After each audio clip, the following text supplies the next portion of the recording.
നമസ്കാരം. Raf talk ഫുട്ബോളിലേക്ക് അവർക്കും സ്വാഗതം. അർജൻറ്റീന ഈ മാസത്തെ അവരുടെ അവസാനത്തെ ഫ്രണ്ട്ലി മത്സരം കളിക്കാൻ നാളെ ഇറങ്ങുകയാണ്. നാളെ എന്ന് പറയുമ്പോൾ സാങ്കേതികമായിട്ട് നമുക്ക് ഇന്ത്യൻ സമയം ബുധനാഴ്ച പുലർച്ചെ 5:30 മയാമിയിലെ സ്റ്റേഡിയത്തിൽ പ്യൂട്ടോറിക്കയുമായിട്ട് അർജൻറ്റീന കളിക്കുന്നത്. ഈ മത്സരത്തിനുള്ള അർജൻറ്റീന സ്ക്വാഡിൽ ലയണൽ മെസ്സി കളിക്കുമോ എന്നുള്ളത് ആരാധകർ ആകാംക്ഷയോട് കൂടിയിട്ട് നോക്കിയാണ്. ഇപ്പോൾ വെനിസ്വലയ്ക്കെതിരെയുള്ള മത്സരം മെസ്സി കളിച്ചിട്ടുണ്ടായിരുന്നില്ലല്ലോ. പിന്നെ അദ്ദേഹം ഇന്റർ മയാമിക്ക് വേണ്ടി കളിച്ചു. ഇപ്പോൾ തിരികെ അർജൻറ്റീനയുടെ ക്യാമ്പിൽ അദ്ദേഹം ജോയിൻ ചെയ്ത് ട്രെയിനിങ് നടത്തുന്നുണ്ട്. അപ്പോൾ അദ്ദേഹം ആദ്യ ലെവലിൽ ഉണ്ടാകുമോ?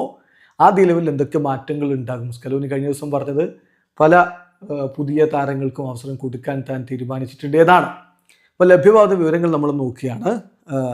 അർജൻറ്റീന ടീമിൽ റോഡ്രിഗോ ഡി പോൾ ഇപ്പോൾ കഴിഞ്ഞ കളിയിൽ സ്റ്റാർട്ട് ചെയ്തിട്ടുണ്ടായിരുന്നില്ല. അപ്പോൾ Rodrigo de Paul, Alexis Mac Allister, Otamendi കഴിഞ്ഞ കളിയിൽ സ്റ്റാർട്ടിംഗ് ലൈനപ്പിൽ ഉണ്ടായിരുന്നില്ല. അപ്പോൾ ഈ 3 പേരും നാളത്തെ കളിയിൽ സ്റ്റാർട്ടിംഗ് ലൈനപ്പിലേക്ക് വരും.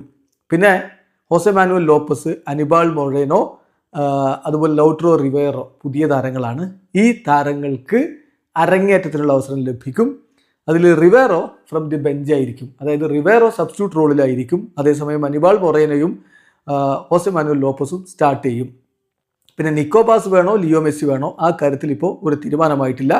മെസ്സി ടീമിനോടൊപ്പം ട്രെയിനിങ് നടത്തുന്നുണ്ട്. ഇതാണിപ്പോൾ അർജൻറ്റീനയുടെ ട്രെയിനിങ് ക്യാമ്പിൽ നിന്ന് TYC സ്പോർട്സിൻ്റെ ലേഖകൻ ഗാസ് നെഡൂല് നൽകുന്ന റിപ്പോർട്ട്. അതോടൊപ്പം തന്നെ ഒരു കാര്യം കൂടി മനസ്സിലാക്കണം, നാളെയാണ് കളി. അപ്പോൾ ഇന്ന് പ്രീ മാച്ച് പ്രസ് കോൺഫറൻസ് ഉണ്ട്. അത് അർജൻറ്റീൻ സമയം വൈകിട്ട് 6 മണിക്കാണ് പ്രീ മാച്ച് പ്രസ് കോൺഫറൻസ്. അപ്പോൾ ഇന്ത്യൻ സമയം പറയുമ്പോൾ നാളെ പുലർച്ചെ 2:30. അപ്പോൾ നാളെ രാവിലത്തോടു കൂടിയൊക്കെ സ്കലോനിയുടെ ഒരു അഭിപ്രായം കൂടിയൊക്കെ ചേർത്ത് അദ്ദേഹത്തിന് പറയാനുള്ളത് കൂടി കേട്ട് നമുക്ക് കൂടുതൽ വ്യക്തത വരും എങ്ങനെയായിരിക്കും പ്ലേയിങ് 11 എന്നുള്ളത്. ഏതായാലും ഇപ്പോൾ ലഭ്യമാകുന്ന വിവരം അനുസരിച്ച് അർജൻറ്റീനയുടെ പ്ലേയിങ് 11 ഇങ്ങനെയാവും. ഗോൾ കീപ്പറായിട്ട് എമിലിയാനോ മാർട്ടിനസ്, ഡിഫൻസിൽ Nahuel Molina, Leonardo Balerdi, Nicolas Otamendi, Nicolas Tagliafico എന്നിവർ. മധ്യനിരയിൽ റോഡ്രിഗോ ഡി പോളും അനിബാൾ മൊറേനോ, അദ്ദേഹം ഡെബ്യൂ ആയിരിക്കും, Anibal Moreno, Alexis Mac Allister, Giuliano Simeone എന്നിവർ.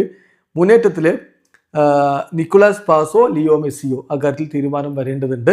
എന്തായാലും സ്ട്രൈക്കറായിട്ട് ഹോസെ മാനുവൽ ലോപ്പസ് ഉണ്ടാകും എന്നാണ് പ്രതീക്ഷ. അപ്പോൾ അദ്ദേഹത്തിനും ഡെബ്യൂ ആയിരിക്കും. അപ്പോൾ ഇതാണ് ലഭ്യമാവുന്ന വിവരം. ലൗട്രോ റിവേറോ സബ്സ്റ്റിറ്റ്യൂട്ട് റോളിലും ഡെബ്യൂ നടത്തും. ബാക്കി കാര്യങ്ങൾ ഇന്നത്തെ സ്കലോനിയുടെ പത്രസമ്മേളനം കഴിഞ്ഞിട്ട് നമുക്ക് വിശദമായിട്ട് സംസാരിക്കാം. വീഡിയോ അവസാനിക്കുന്നു. ഫുട്ബോൾ ലോകത്തെ കൂടുതൽ വിശേഷങ്ങളുമായി റാഫ് ടോക്സിൽ എത്താം.